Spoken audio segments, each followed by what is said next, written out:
એકવાર માતા પાર્વતી ભગવાન શિવને કહે છે કે હે પ્રભુ, ઘણા દિવસો થઈ ગયા, આજે મનમાં એવો વિચાર આવે છે કે થોડી જ્ઞાનની વાતો સાંભળવા મળે. ત્યારે ભગવાન શિવ કહે છે કે દેવી, જણાવો કે તમારે કયા પ્રકારની જ્ઞાનની વાતોની ચર્ચા કરવી છે. પછી માતા પાર્વતી કહે છે કે પ્રભુ, મેં જોયું છે કે પૃથ્વીલોકમાં ઘણા જ લોકો સ્ત્રી પુરુષો ખૂબ જ આનંદથી પોતાનું જીવન વિતાવે છે, અને ઘણા સ્ત્રી પુરુષો તો એક પળ માટે પણ એકબીજાથી દૂર થતા નથી. તેઓ એકબીજાને જોઈને સાથે રહીને સુખ દુઃખ ભોગવીને પોતાનું જીવન વિતાવે છે, અને એક દિવસે આ પતિ પત્નીની જોડી છૂટી પડી જાય છે. પ્રભુ, હું એ જાણવા માગું છું કે આવનારા જન્મમાં શું તે સ્ત્રી પુરુષની જોડી ફરીથી પતિ પત્નીના રૂપમાં ભેગી થાય છે કે નહીં, અને સાથે થોડી ઘણી ચર્ચા હું ભાગ્યને લઈને પણ કરવા માગું છું. શું માણસને જે ભાગ્યમાં નથી હોતું તે પ્રાપ્ત થઈ શકે છે? આ વાત સાંભળીને ભગવાન શિવ કહે છે કે હે પાર્વતી, હું તમારા મનની વાત હવે સમજી ગયો છું. હવે હું તમને એક નાની કહાની સંભળાવું છું. આ કહાની ખૂબ જ ધ્યાનથી સાંભળજો, કેમ કે આ કહાની સાંભળવાથી તમને બે જ્ઞાનની વાતો પ્રાપ્ત થશે. પહેલું કે સ્ત્રી પુરુષનો સંબંધ કેટલા જન્મો સુધી કાયમ રહે છે, અને બીજું કે જે ભાગ્યમાં નથી હોતું તે ક્યારેય મળતું નથી. મિત્રો, કહાની શરૂ કરતાં પહેલાં મારી આપ સૌને વિનંતી છે કે તમે હજુ સુધી અમારી ચેનલને સબસ્ક્રાઈબ ન કરી હોય તો અત્યારે જ સબસ્ક્રાઈબ કરી દેજો. અને આ કહાની ખૂબ જ જ્ઞાનવર્ધક અને બોધ આપનારી છે, તો આ કહાનીને અંત સુધી જરૂરથી સાંભળજો, કેમ કે અધૂરી કહાની સાંભળવાથી અધૂરું જ્ઞાન જ પ્રાપ્ત થાય છે, અને આપણે સૌ જાણીએ છીએ કે અધૂરું જ્ઞાન ક્યારેય પણ જીવનમાં કામમાં આવતું નથી, અને તે હંમેશા નુકસાનકારક જ સાબિત થાય છે. તથા કોમેન્ટ બોક્સમાં જય શ્રી રામ જરૂરથી લખી દેજો, જેથી ભગવાન શ્રી રામની કૃપા આપણા સૌ પર નિરંતર બની રહે. તો ચાલો કહાની શરૂ કરીએ. ભગવાન શિવ કહે છે કે હે પાર્વતી, એક રાજકુમારી હતી. તે ખૂબ જ ચારિત્ર્યવાન હતી, જેનું લગ્ન એક ચારિત્ર્યવાન રાજકુમાર સાથે થયું હતું. બંને જીવનનો આનંદ અને સુખ લઈ રહ્યા હતા. તેમની પાસે ધનની કોઈ ખોટ નહોતી. તેમને એક જ ખોટ હતી કે તેમને બાળક નહોતું. આ વાતને લઈને રાજકુમારી હંમેશા ચિંતામાં રહેતી હતી. સમય ધીરે ધીરે પસાર થતો ગયો.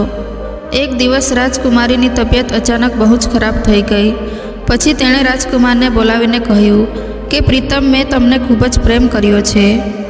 મેં તમારી ખૂબ જ સેવા કરી છે, ભજન અને પૂજા પણ કરી છે, પરંતુ હું તમારી એક ખુશી પૂરી ના કરી શકી, અને તે છે સંતાનને જન્મ આપવાની ખુશી.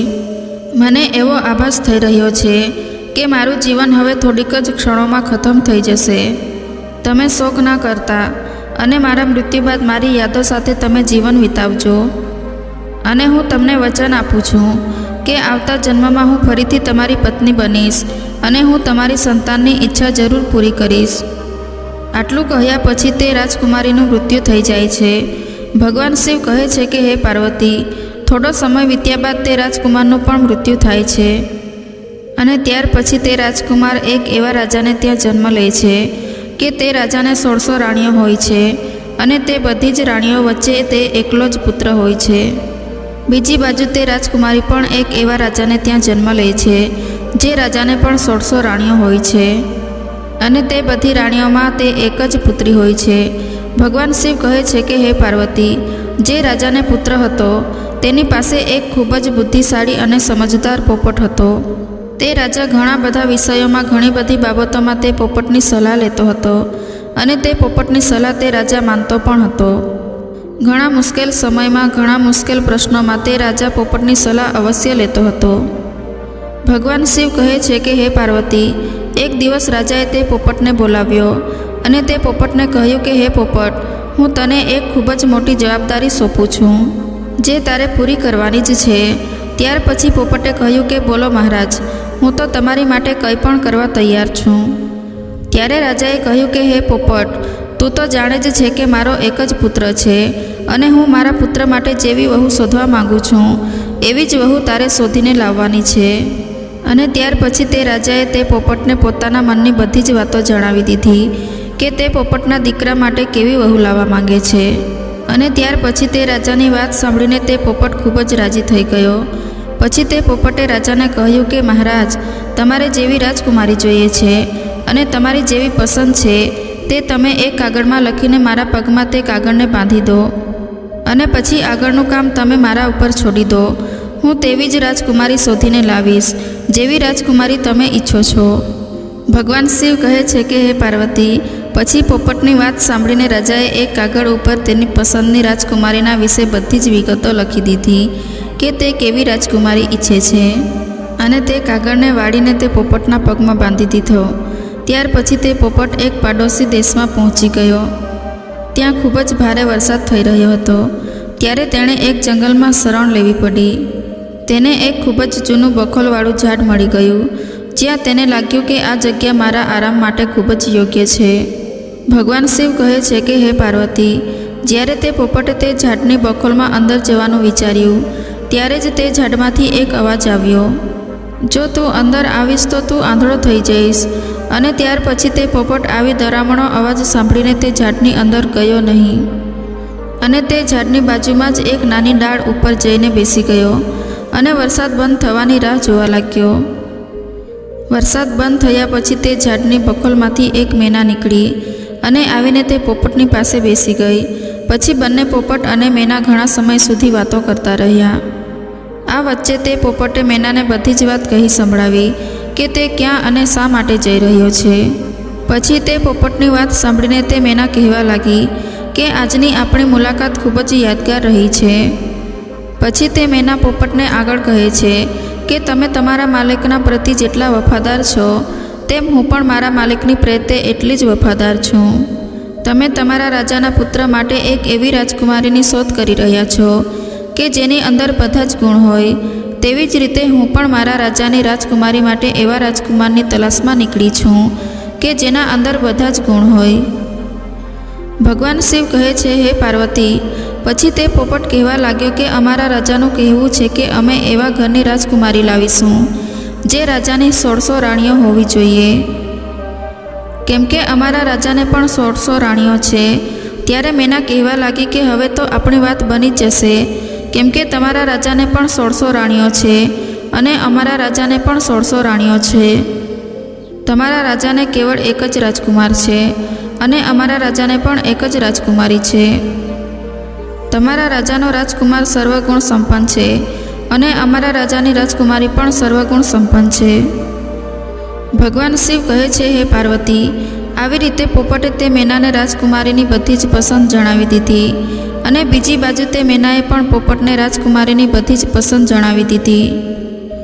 પછી તે પોપટ અને મેના રાજકુમારીના દેશમાં આવી ગયા. પોપટ મનમાં વિચારી રહ્યો હતો કે મારા માલિકનું સપનું પૂરું થઈ જશે, એમની ઈચ્છા પૂરી થઈ જશે. તે જેવી રાજકુમારી ઈચ્છતા હતા તેવી રાજકુમારી આજે મને મળી ગઈ છે. ભગવાન શિવ કહે છે હે પાર્વતી, આ રીતે પોપટ અને મેના ઉડતા ઉડતા તે રાજકુમારીના મહેલમાં આવી પહોંચ્યા.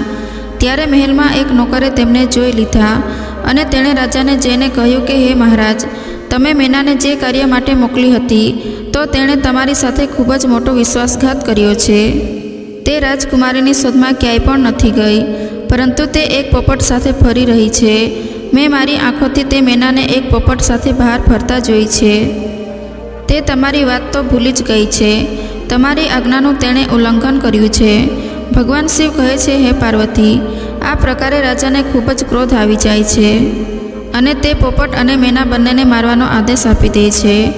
ભગવાન શિવ કહે છે હે પાર્વતી, જે સમયે રાજાએ તે પોપટ અને મેનાને મારવાની સજા સંભળાવી તે વાત મેનાને ખબર પડી ગઈ અને મેનાએ પોપટને કહ્યું કે અહીં આપણા બંનેનો જીવ જોખમમાં છે, એટલે જેટલું જલ્દી બને તેટલું આપણે બંનેએ અહીંથી ખૂબ જ દૂર ભાગી જવું પડશે. જલ્દીથી અહીંથી ઉડો, નહીં તો આપણે બંનેએ અહીં વગર વાંકે મરી જવું પડશે. રાજાના સૈનિકોના તીર આપણને મારી નાખે તે પહેલાં જ આપણે અહીંથી દૂર ભાગી જઈએ. આવો વિચાર કરીને તે પોપટ અને મેના ત્યાંથી ખૂબ જ દૂર ઉડીને ભાગી ગયા. ભગવાન શિવ કહે છે હે પાર્વતી, રાજાના સૈનિકો જ્યારે તે પોપટ અને મેનાને મારવા માટે ગયા તો ઘણી શોધખોળ કર્યા પછી પણ તે બંને તેઓને મળ્યા નહીં અને તેઓ એ વિચારીને પાછા આવી ગયા કે કદાચ તે મેના અને પોપટને રાજાના આદેશની ખબર પડી ગઈ હશે અને તેઓ કોઈ સુરક્ષિત જગ્યાએ ભાગી ગયા હશે. હવે પોપટ અને મેનાએ થોડા દિવસો સુધી રાહ જોઈ કે તે દેશના લોકો આ વાતને ભૂલી જાય, અને ત્યાર પછી તે બંને પાછા મહેલમાં આવ્યા. સીધા જ તેઓ રાજાના દરબારમાં પહોંચી ગયા. પોપટ રાજાના જમણા ગૂંઠણ ઉપર અને મેના રાજાના ડાબા ગૂંઠણ ઉપર આવીને બેસી ગઈ. ત્યારબાદ પોપટ અને મેનાએ રાજાને પૂછ્યું કે તમે અમને શા માટે મારવા માંગતા હતા? અમે તો તમારા વફાદાર છીએ. તમારા મહેલના સૈનિકોને અમારાથી ઈર્ષા થાય છે, એટલા માટે તેમણે તમારી સામે અમારી બુરાઈ કરી. અમે બંને પોપટ મેના એવા રાજાઓના નોકર છીએ કે જે રાજા ખૂબ જ બુદ્ધિશાળી અને ધનવાન છે. અમે તમારી સાથે હંમેશા વફાદારી જ કરી છે.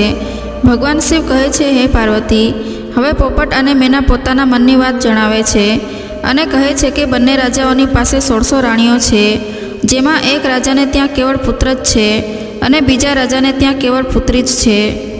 આ બંને રાજાએ એકબીજાને જોયા નથી, પરંતુ આ બંને એકબીજાના પુત્ર અને પુત્રીના એકબીજા સાથે લગ્ન કરવા માંગે છે.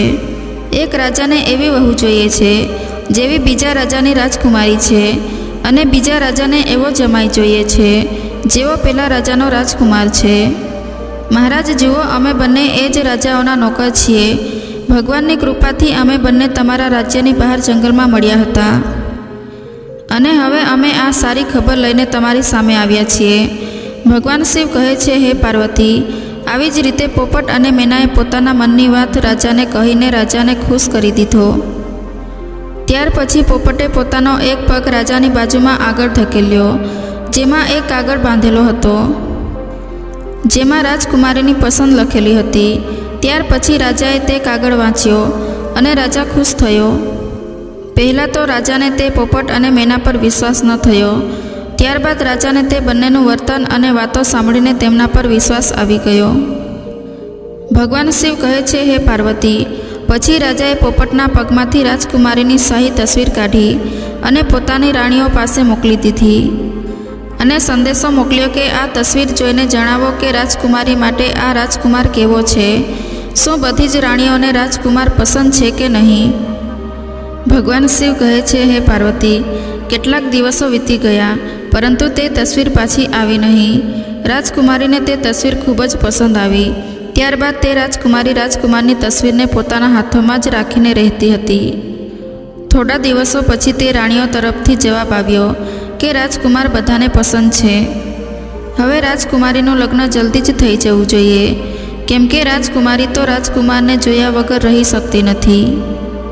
ભગવાન શિવ કહે છે, હે પાર્વતી, જેવો જ આ જવાબ રાજાની પાસે પહોંચ્યો, ત્યારે રાજાએ પોપટને એ કહીને પાછો મોકલી દીધો કે તે તેના માલિકને જઈને કહે કે રાજકુમાર માટે તેમની મનપસંદની રાજકુમારી મળી ગઈ છે. તે લોકો 4 મહિનાની અંદર લગ્ન કરવા માટે અમારી પાસે આવી જાય. ભગવાન શિવ કહે છે, હે પાર્વતી, ત્યાર પછી તે પોપટે આદર સાથે રાજાને નમીને પ્રણામ કર્યા અને પોતાના દેશ તરફ ઉડી ગયો. ત્યાર પછી પોતાના દેશ પહોંચીને તે પોપટે પોતાના રાજાને પોતાની યાત્રાની સફળતાની બધી જ વાતો જણાવી. ત્યારે રાજા એ સાંભળીને ખૂબ જ ખુશ થયો કે તે જેવી વહુ ઈચ્છતો હતો તેવી જ રાજકુમારી તેના રાજકુમાર માટે મળી ગઈ છે. ત્યાર પછી રાજાએ તરત જ આ ખૂબ જ શુભ પ્રસંગને ભવ્યતાથી ઉજવવા માટેનો આદેશ આપી દીધો. ભગવાન શિવ કહે છે કે, હે પાર્વતી, રાજકુમાર માટે રાજાએ સૌથી કિંમતી અને સૌથી સુંદર કપડાં બનાવડાવ્યા અને ઘોડાઓને પણ ખૂબ જ સુંદર રીતે તૈયાર કરવામાં આવ્યા. સૈનિકો માટે પણ નવા અને ખૂબ જ સુંદર કપડાં તૈયાર કરાવવામાં આવ્યા. ઘણા બધા પ્રકારની ભેટ સોગાદ, જેવી કે અનમોલ હીરા ઝવેરાત, ઘણા બધા મોંઘા કપડાં અને ઘણી મુશ્કેલીથી મળવાવાળા ફળો, કિંમતી મસાલાઓ અને ખૂબ જ ઉત્તમ કક્ષાના અંતર અને એવી ઘણી બધી વસ્તુઓ ભેગી કરવામાં આવી. દરેક વસ્તુઓને યાદ કરીને રાજાએ ભેગી કરાવી. ભગવાન શિવ કહે છે, હે પાર્વતી, મહિનાઓ ખૂબ જ જલ્દી પસાર થઈ ગયા. આટલી બધી તૈયારીઓ કરવામાં સમય કેવી રીતે પસાર થઈ ગયો તે ખબર જ પડી નહીં. પરંતુ દુઃખ એ વાતનું હતું કે રાજકુમારના લગ્નના થોડા દિવસ પહેલાં જ રાજા બીમાર પડી ગયો અને તે મૃત્યુ પામ્યો. તે પરિવાર માટે આ ખૂબ જ દુઃખદ ઘટના હતી. રાજકુમારે પોતાના લગ્ન માટે જવાનું ટાળવું પડ્યું, કેમ કે લગ્ન માટે આ સમયે જવું પોતાના પિતા માટે એક અપમાન જેવી વાત જણાતી હતી. જ્યારે તે રાજાના મૃત્યુ બાદ બધી વિધિ પૂરી થઈ ગઈ અને શોક પૂરો થઈ ગયો, ત્યાર પછી તે રાજકુમાર પોપટની સાથે રાજકુમારી સાથે લગ્ન કરવા માટે પહોંચ્યો. બીજી બાજુ રાજકુમારીનો દેશ દૂર નહોતો, એટલે જ રાજકુમાર તે પોપટની સાથે ઘણો જલ્દી રાજકુમારીના રાજ્યમાં પહોંચી ગયો. ત્યાં પહોંચીને રાજકુમારીના મહેલની બાજુમાં જે બગીચો હતો તેમાં પડાવ નાખ્યો. ભગવાન શિવ કહે છે, હે પાર્વતી, જો રાજકુમાર તે બગીચામાં ના ઘૂસ્યો હોત તો સારું હોત, કેમ કે ત્યાં તેનો પોપટ મરી ગયો. તે બગીચાના માળીએ તે પોપટને મારી નાખ્યો, કેમ કે તે પોપટ એક ખજૂરના ઝાડ ઉપર બેસીને તેમાં લાગેલા ખજૂર તોડી રહ્યો હતો અને રાજકુમારની તરફ તે ખજૂરને ફેંકી રહ્યો હતો. આ વાત તે માળીને પસંદ ન આવી અને તેને પોપટ ઉપર ગુસ્સો આવ્યો અને પોપટને મારી નાખ્યો. ભગવાન શિવ કહે છે, હે પાર્વતી, જ્યારે રાજકુમાર ઉપર આ મુસીબત આવી અને ત્યાર પછી તેણે સાંભળ્યું કે રાજકુમારીના પિતાએ રાજકુમારીનું લગ્ન તેની સાથે કરવાની ના પાડી દીધી છે, કેમ કે તે રાજકુમારનો પિતા મૃત્યુ પામ્યો હતો. હવે બગીચામાં પડાવ નાખ્યાના થોડા દિવસ બાદ રાજકુમારી ફરવા માટે બહાર પોતાની પાલખીમાં બેસીને જઈ રહી હતી અને જોગાનું જોગ તે એ જ રસ્તા પરથી પસાર થઈ જે રસ્તા ઉપર તે બગીચો હતો. રાજકુમારીએ બગીચા તરફ નજર નાખી અને ત્યાં રાજકુમારને જોયો અને ત્યારબાદ તે રાજકુમારી તે રાજકુમારને ઓળખી ગઈ, કેમ કે તેની તસવીર હજુ પણ તે રાજકુમારી પાસે હતી. ભગવાન શિવ કહે છે, હે પાર્વતી, તેણે તે સમયે તો કશું પણ કહ્યું નહીં અને તેની પાલખી લઈને આવનારા નોકરોને તેણે કહ્યું કે પાલખીને પાછી રાજમહેલ તરફ લઈ લો, કેમ કે રાજકુમારીને પોતાનો પ્રેમી મળી ગયો હતો. તે સમયથી જ રાજકુમારીને બધું જ સારું લાગવા માંડ્યું હતું. સાંજે જમવાના સમયે રાજકુમારીએ પોતાના ભોજનમાંથી અડધું જ ભોજન કર્યું અને વધેલું અડધું ભોજન રાજકુમારની તસવીરની સાથે રાજકુમારને મોકલાવ્યું. તેણે પોતાની નોકરાણીને કહ્યું કે રાજકુમારને કહેજે કે તે આ ભોજનને જમી લે અને જો તે ના જમે તો તે પોતાની આંગળી આ ભોજનમાં બોળી દે. ભગવાન શિવ કહે છે, હે પાર્વતી, નોકરાણીએ પણ એવું જ કર્યું. રાજકુમારે ભોજન કર્યું નહીં અને ત્યારે નોકરાણીએ તે રાજકુમારને ભોજનમાં પોતાની આંગળી બોળવા માટે કહ્યું. જ્યારે તે રાજકુમારે તે થાળીમાં રાખેલા ભાતમાં પોતાની આંગળી બોળી ત્યારે તેને તેમાં પોતાની તસવીર જોવા મળી અને તેણે વિચાર્યું કે રાજકુમારી તો મને પ્રેમ કરે છે. આવું વિચારીને તેણે પોતાના હાથ લૂછ્યા અને એક ચિઠ્ઠી લખી અને તેણે નોકરાણીને તે ચિઠ્ઠી આપી અને રાજકુમારીને આપવા જણાવ્યું. ભગવાન શિવ કહે છે, હે પાર્વતી, જ્યારે રાજકુમારીએ તે રાજકુમારે લખેલી ચિઠ્ઠી વાંચી ત્યારે રાજકુમારીના મનમાં રાજકુમારને મળવાની ઈચ્છા જાગૃત થઈ. તેણે અડધી રાત્રે પોતાનો ઘોડો તૈયાર કરાવ્યો અને સોના મોહરોથી ભરેલો એક ઠેલો લીધો અને તે બગીચા તરફ ચાલવા માંડી જ્યાં રાજકુમાર રોકાયો હતો. ત્યાં જઈને રાજકુમારી રાજકુમારને કહે છે કે તમે આશ્ચર્યમાં ના પડો, હું તમને ખૂબ જ પ્રેમ કરું છું અને એટલા માટે જ હું છુપાઈને તમારી પાસે આવી છું. મારા પિતા મને તમારી સાથે લગ્ન માટેની મંજૂરી નહીં આપે અને હવે તમે તમારો ઘોડો તૈયાર કરી દો અને મને તમારી સાથે તમારા દેશ લઈ ચાલો.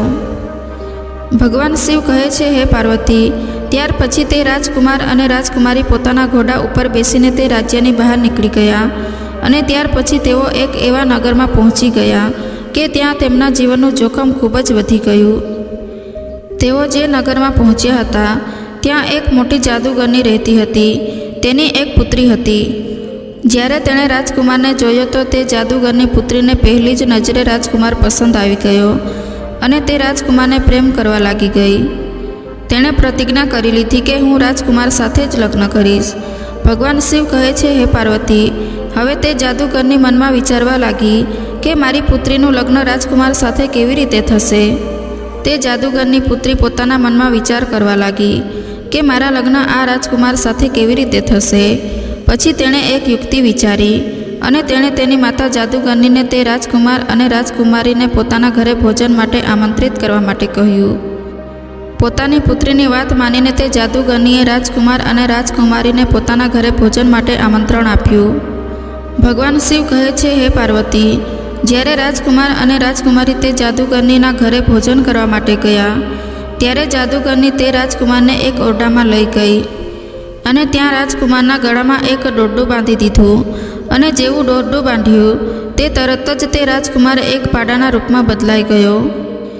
તે જાદુગરનીએ તે પાડાને પાછળના દરવાજામાંથી બહાર કાઢીને એક સુરક્ષિત જગ્યાએ બાંધી દીધો અને તેની સાથે પોતાની પુત્રીને પણ મોકલી દીધી.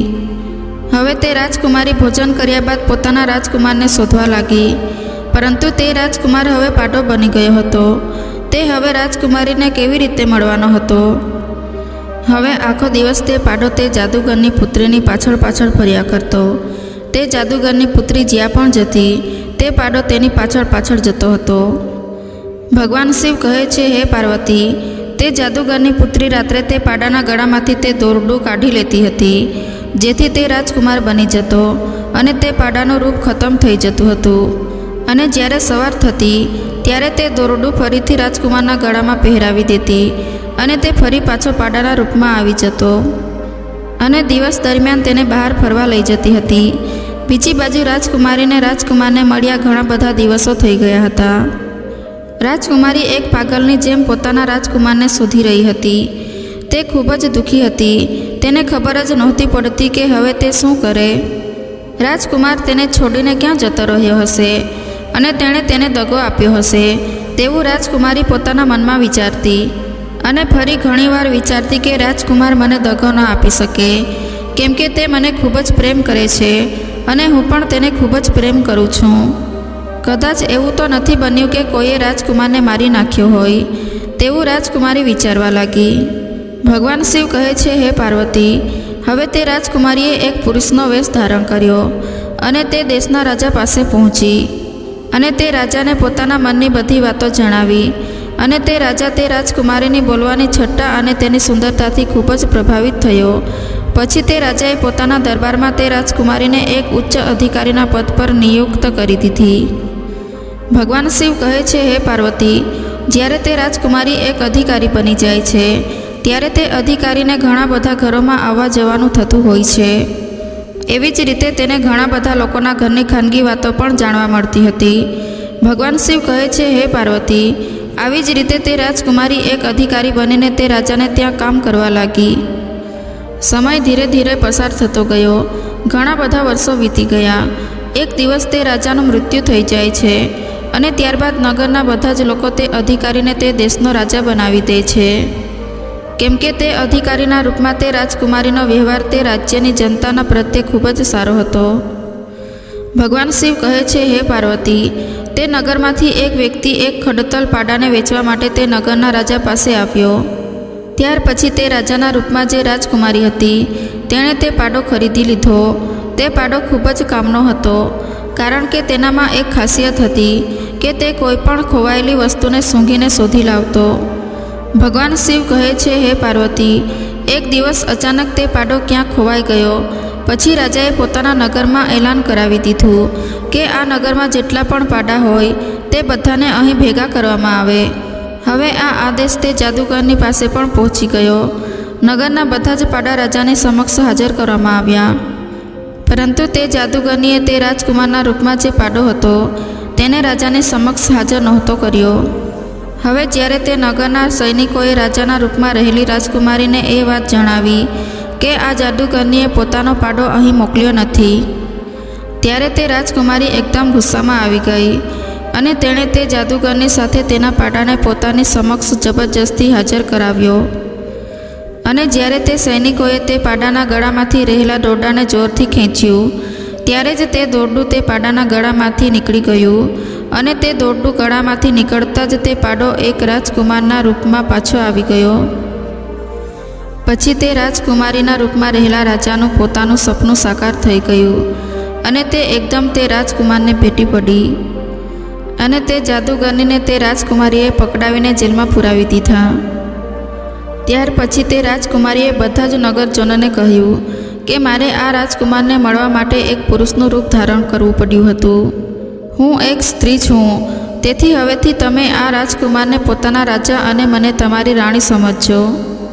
ભગવાન શિવ કહે છે, હે પાર્વતી, આ જ રીતે સમગ્ર નગરવાસીઓમાં એક ખુશીની લહેર જોવા મળી અને બધાએ તે રાજકુમારને પોતાનો રાજા અને તે રાજકુમારીને પોતાની રાણી તરીકે સ્વીકાર કરી લીધા.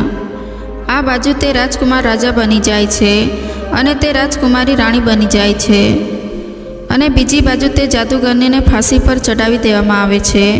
તે જાદુગરનીની પુત્રીને હંમેશા માટે જેલમાં બંધ કરી દેવામાં આવે છે, કેમ કે તે જાદુગરનીની પુત્રીએ તેના પૂર્વજન્મમાં પોતાના પતિને જૂઠા આરોપમાં ફસાવીને એક રાજાની કેદમાં પુરાવી દીધો હતો. એટલા માટે જ આ જાદુગરની પુત્રીને પણ રાજાની કેદનો સામનો કરવો પડ્યો. ભગવાન શિવ કહે છે, હે પાર્વતી, પછી તે રાજા અને રાણી બંને એક દિવસે ફરવા માટે નીકળે છે અને જ્યારે તે જંગલમાંથી પસાર થતા હોય છે ત્યારે તે એક વૃક્ષની નીચે આરામ કરવા માંડે છે. તે વૃક્ષ વર્ષો જૂનું હતું. ત્યાં રાજકુમાર અને રાજકુમારીએ પોતાના પૂર્વજન્મમાં એક પ્રેમનું નિશાન બનાવ્યું હતું, જે સંપૂર્ણ રીતે સુરક્ષિત હતું. પછી તે રાજકુમાર અને રાજકુમારીની નજર તે નિશાન ઉપર પડે છે ત્યારે એકદમ તે બંનેને પોતાના પૂર્વજન્મની બધી જ વાતો યાદ આવી જાય છે અને તેમના જીવનમાં એક ખુશીની લહેર પ્રસરી જાય છે. તે રાજકુમારી કહે છે કે મને બધું જ યાદ આવી ગયું છે. હું તમને ખૂબ જ પ્રેમ કરતી હતી અને તમે પણ મને ખૂબ જ પ્રેમ કરતા હતા. મેં તમારી ખૂબ જ સેવા કરી હતી, પણ મને તે સમયે એક જ દુઃખ હતું કે હું તમારી ખુશી માટે એક સંતાનને જન્મ ન આપી શકી. અને ફરીથી આપણે આ જન્મમાં એકબીજાને મળ્યા છીએ અને પતિ પત્નીના રૂપમાં મળ્યા છીએ, કેમ કે તે આપણો સાચો પ્રેમ હતો અને એટલા માટે જ આપણે એક થયા છીએ. અને મને પૂરો વિશ્વાસ છે કે આ જન્મમાં ઈશ્વર આપણી પ્રાર્થના જરૂર સાંભળશે અને તમને સંતાનનું સુખ પણ જરૂરથી મળશે. ભગવાન શિવ કહે છે, હે પાર્વતી, પછી સમય ધીરે ધીરે વીતવા લાગે છે અને પૂર્વજન્મની જે કંઈ પણ ઈચ્છાઓ અધૂરી રહી ગઈ હતી તે આ જન્મમાં પૂરી થઈ જાય છે. પછી તે રાજકુમારી ગર્ભ ધારણ કરે છે અને સમય આવતા એક સુંદર પુત્રને જન્મ આપે છે. અને આ જ પ્રકારે એક પત્ની બીજા જન્મમાં આવીને પોતાના પતિને પ્રાપ્ત કરે છે અને પતિની ખુશી માટે એક પુત્રને જન્મ પણ આપે છે. ભગવાન શિવ કહે છે, હે પાર્વતી, આ કહાનીથી પહેલી જ્ઞાનની વાત એ જાણવા મળી કે જો સ્ત્રી પુરુષ એકબીજાને સાચો પ્રેમ કરે અને બંને વચ્ચે સહેજ પણ કોઈ ક્રોધ કે અણબનાવ ન થતો હોય તો એવા પતિ પત્નીઓનો સંબંધ જન્મો જન્મ સુધી રહે છે. અને જ્યાં સ્ત્રી પુરુષને દગો આપે છે તો તેને પણ દગો મળે છે, અને જો પુરુષ સ્ત્રીને દગો આપે છે તો પુરુષને પણ દગો જ મળે છે. એટલા માટે જ પતિ પત્નીનો સંબંધ અતૂટ વિશ્વાસ પર ટકેલો હોય છે. એટલા માટે એકબીજા સાથે વિશ્વાસ બનાવી રાખવો જોઈએ. અને જે સ્ત્રી પુરુષ એકબીજા પર દૃઢ વિશ્વાસ બનાવી રાખે છે તેઓ દરેક જન્મમાં પતિ પત્નીના રૂપમાં એકબીજાને મળે છે. તેમની પૂર્વજન્મમાં રહેલી ઈચ્છાઓ પણ ભાગ્યની દેવી જરૂર પૂર્ણ કરે છે. જેવી રીતે રાજકુમારીને બીજા જન્મમાં તે જ રાજકુમાર પતિના રૂપમાં મળ્યો અને તેની અધૂરી રહેલી ઈચ્છા જે સંતાનની પ્રાપ્તિની હતી તે પણ પૂરી થઈ. ભગવાન શિવ કહે છે, હે પાર્વતી, અને આ કહાનીથી બીજી જ્ઞાનની વાત એ જાણવા મળી કે ભાગ્યમાં જે લખેલું નથી હોતું તે ક્યારેય મળતું નથી. કેમ કે જાદુગરની પુત્રીનું ચારિત્ર સારું નહોતું. તે પોતાની જાદુઈ શક્તિના બળથી રાજકુમારને મેળવવા માંગતી હતી. જોકે રાજકુમાર તેના ભાગ્યમાં નહોતો, તેથી જ તે રાજકુમારને તે પ્રાપ્ત ન કરી શકી. કેમ કે જે ભાગ્યમાં નથી હોતું તે ક્યારેય પણ મળતું નથી. રાજકુમાર તો કેવળ રાજકુમારીના ભાગ્યમાં જ હતો. એટલા માટે જ આટલી બધી મુશ્કેલીઓનો સામનો કરવા છતાં પણ તે રાજકુમારીને પોતાના પૂર્વજન્મનો પતિ આ જન્મે પણ રાજકુમારના રૂપમાં જ મળ્યો. હવે ભગવાન શિવ કહે છે, હે પાર્વતી, પતિ પત્નીનો સંબંધ જન્માંતરનો હોય છે. એટલા માટે જ આ સંબંધમાં દરેક પતિ પત્નીએ વિશ્વાસ જાળવી રાખવો જોઈએ અને સંપૂર્ણ રીતે એકબીજાના પ્રત્યે વફાદાર રહેવું જોઈએ. અને જે વસ્તુ ભાગ્યમાં હોતી નથી તે કેટલો પણ તમે પ્રયત્ન કરી લો તે પ્રાપ્ત થતી નથી. એટલા માટે ખોટો રસ્તો પસંદ કરીને ક્યારેય પણ પ્રયત્ન કરવો જોઈએ નહીં તો તમારે તેના માટે ખરાબ પરિણામો ભોગવવા પડશે. જેવી રીતે તે જાદુગરનીની પુત્રીને રાજાએ હંમેશા માટે જેલમાં પુરાવી દીધી અને તેનું પોતાનું બધું જ જીવન તે જેલમાં પસાર થઈ ગયું. તો મિત્રો, આ કહાની તમને કેવી લાગી તે કોમેન્ટ કરીને જરૂર જણાવજો. અને વિડીયો પસંદ આવ્યો હોય તો લાઈક અને શેર કરજો તથા ચેનલ પર નવા હોવ તો ચેનલને સબસ્ક્રાઈબ જરૂરથી કરજો. ફરી મળીશું એક નવા વિડીયો સાથે. જય શ્રી રામ, જય શ્રી કૃષ્ણ.